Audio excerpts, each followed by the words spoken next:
एक दिन एक व्यक्ति ने भगवान बुद्ध से पूछा, प्रभु, जीवन का मूल्य क्या है? भगवान बुद्ध ने उस व्यक्ति को एक चमकता हुआ पत्थर दिया और कहा, जा इस पत्थर का मूल्य पता करके आ। पर ध्यान रहे, तुम्हें इस पत्थर को बेचना नहीं है, केवल इसका मूल्य पता करना है।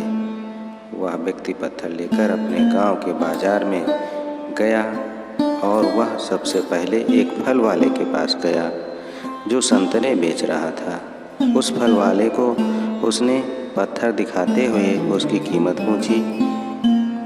उसने उस पत्थर की कीमत कुल 12 संतरे लगाई। उसके बाद वह व्यक्ति एक सब्जी बेचने वाले के पास गया। सब्जी वाले ने उसकी कीमत 1 बोरी आलू के बराबर लगाई। वह व्यक्ति फिर अनाज व्यापारी के पास गया। उसने उस पत्थर की कीमत 1 बोरी अनाज के बराबर लगाई। इसके बाद वह व्यक्ति सोने चांदी के व्यापारी के पास गया और सुनार को उस पत्थर को दिखाया और उसने उसका मूल्य पूछा।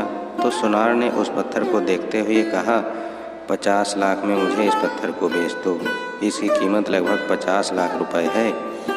उस व्यक्ति ने सुनार को मना कर दिया। तो सुनार ने फिर कहा, भाई 2 करोड़ में दे दो, या तुम ही बता दो इसकी कीमत क्या लोगे। उस आदमी ने सुनार से कहा, मेरे गुरु ने इस पत्थर को बेचने से मना किया है। इसके बाद वह व्यक्ति हीरे के एक जौहरी के पास गया। जौहरी ने उस पत्थर को देखा। उसने उसे रूबी के रूप में पहचाना। उसने उस पत्थर के सामने एक लाल कपड़ा बिछाया और उस बेशकीमती रूबी की परिक्रमा लगाई, माथा टेका।